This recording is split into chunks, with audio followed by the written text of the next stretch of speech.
Nos fue dada la semilla de la cual salió la planta, y dio el fruto para comer, y sus hojas, tallos y raíces para la sanidad de los pueblos. Desde épocas ancestrales, el ser humano ha utilizado las plantas para desarrollar sus pócimas y algunos tratamientos para las diversas enfermedades a las cuales se han enfrentado. En este contexto, la ciencia ha hecho lo propio, desarrollando estudios fitoquímicos para determinar la cantidad y el contenido de metabolitos secundarios presentes en las mismas y para determinar la actividad posible que pudieran tener, para determinar a qué metabolitos secundarios se le confiere dicha actividad. Con base en esto, la Facultad de Química se encuentra desarrollando estudios fitoquímicos, en particular de una familia conocida como Celastracia. En el medio se conoce como Bittersweet, la cual incluye 98 géneros con aproximadamente 1.264 especies. En los últimos años, esta familia ha despertado gran interés a nivel mundial debido a la diversidad estructural de sus metabolitos secundarios y de las propiedades detectadas. Asimismo, contienen metabolitos secundarios considerados como marcadores taxonómicos, como es la gutapercha, el dulcitol, celastroides, entre otros. En este contexto, nos encontramos desarrollando un proyecto denominado Metabolitos secundarios de dos especies del género Crossopethalum celastracia. Es importante mencionar que la diversidad biológica está seriamente amenazada, por lo que resulta esencial comprender su funcionamiento y procurar su conservación. México está dentro de los primeros países megadiversos, con alrededor de 30.000 especies de plantas superiores, y muchos de los metabolitos secundarios que producen estas plantas pues tienen un valor medicinal y económico. El objetivo de este proyecto es contribuir a la química del género Crossopethalum mediante el estudio fitoquímico de las especies Gaumeri y Rhacoma crans. Los objetivos particulares son aislar los metabolitos secundarios de los extractos de baja polaridad de Crossopethalum gaumeri y Rhacoma mediante métodos cromatográficos. Asimismo, para determinar la estructura de estos metabolitos secundarios a través de técnicas espectroscópicas y espectrométricas como son resonancia magnética nuclear, infrarrojo, espectroscopía de masas y resonancia magnética nuclear de carbono 13. En Yucatán, el género Crossopethalum tiene tres especies, lo que es el Crossopethalum parviflorum, Crossopethalum gaumeri y Crossopethalum rhacoma, que son una posible fuente de diversidad de metabolitos secundarios. Sin embargo, no se ha encontrado suficiente bibliografía al respecto, por lo que es de gran relevancia desarrollar estudios en este contexto para un mejor conocimiento del género.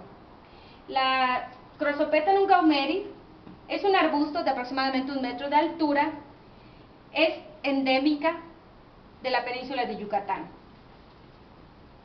Es importante señalar que en los puntos señalados es donde se encuentra la presencia de este tipo de plantas. Asimismo, por su parte, Crossopethalum rhacoma es un arbusto de aproximadamente 0.6 a 5 metros de altura. Esta es nativa del sur de Florida y es una especie que se encuentra amenazada derivado a que el ser humano ha hecho de su hábitat su propio hábitat. Por lo tanto, hay una tendencia a que esta planta desaparezca, de ahí también la importancia de que sea estudiada. Crossopethalum rhacoma se da en la zona costera de la península de Yucatán. La metodología que se utiliza para este tipo de estudios fitoquímicos consiste en realizar unos extractos. En este caso se cuenta con unos extractos realizados de investigaciones anteriores del hexano heteretílico y hexánico de Crossopethalum gaumeri y Crossopethalum rhacoma. Se procede a su aislamiento y purificación, a la identificación de los metabolitos a través de espectrometría de masas y espectroscopía de infrarrojo. Las técnicas a utilizar son cromatografía de capa delgada, cromatografía de columna, cromatografía de capa delgada de placa preparativa y cromatografía de líquidos de alta eficiencia. A partir del 2011 se empezó a desarrollar este trabajo y a la fecha tenemos ya algunos resultados. Particularmente se inició a trabajar con la planta conocida como Crossopétalum rhacoma y con la metodología anteriormente presentada se desarrolló y se realizó del extracto hexánico de la corteza de las raíces de Rhacoma crans, se fraccionó y de ahí se tomó la fracción C y la fracción I, que estas provienen de estudios anteriores, y se desarrollaron la metodología mencionada para hacer cromatografía para separar los diversos metabolitos secundarios, obteniéndose de la fracción C, la fracción 5, un precipitado que se denominó, después de su análisis se llegó a la conclusión de que es conocido como maitenona.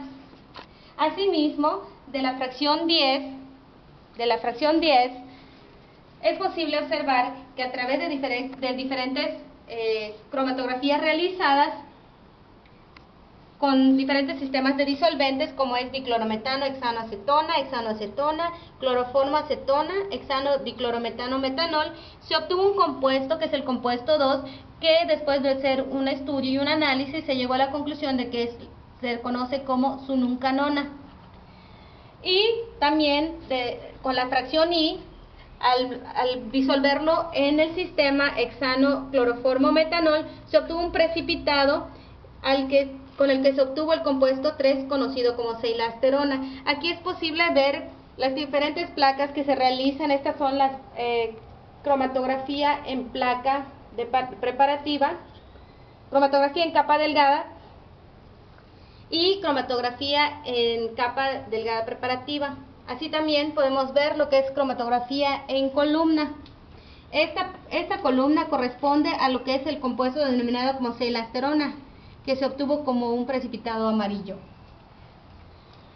Cabe señalar que a través de esta confirmación de los productos anteriormente mencionados, se obtuvo a través de las diferentes técnicas, como son resonancia magnética nuclear, como se había comentado. En el caso del compuesto 1, conocido como maitenona, se pueden apreciar las principales señales, que son 4 señales simples, correspondientes a los diferentes metilos presentes en la molécula. Asimismo, se observa un protón en la posición 11, que corresponde a un protón vinílico.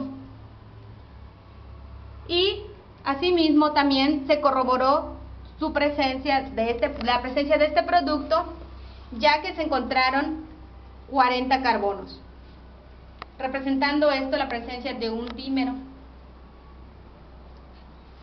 Por otra parte, en el caso del compuesto conocido como seilasterona, este es el compuesto conocido como sununcanona, es un triterpeno, es un dinor seco triterpeno, cuyas señales principales son las siguientes. Alrededor de 6.5 partes por millón se tiene una señal doble que corresponde al protón vinílico ubicado en la posición 6. Asimismo, una señal simple en alrededor de 6 que corresponde al protón ubicado en la posición 1. Y alrededor de 5.5 una señal simple que corresponde al protón ubicado en la posición 7. Por su parte también se observa una señal simple bastante intensa que corresponde al metoxilo ubicado en la posición 29. Así también se observan las señales simples de 5 metilos presentes en la molécula. De esta manera se confirma la presencia de este producto conocido como sununcanona. Y por último se tiene el compuesto conocido como seilasterona, que presenta 5 señales simples correspondientes a los metilos de la molécula, el grupo metoxilo en la posición 29 y una señal clara que se ve en la posición 23, de la posición 23 alrededor de 18 partes por millón, que corresponde a un protón que se encuentra quelatado. Se aislaron e identificaron, como conclusión se tiene que se aislaron e identificaron 3 compuestos terpenoides, un adducto de diterpeno conocido como maitenona, un dinor seco triterpeno conocido como sununcanona y un triterpeno con esqueleto tipo friedeliano conocido como seilasterona. La sununcanona se aisló por primera vez de Hippocratea excelsa, que es una celastracia, y cabe señalar que es la primera vez que se extrae, que se aísla y que se identifica de una planta del género Crossopétalum.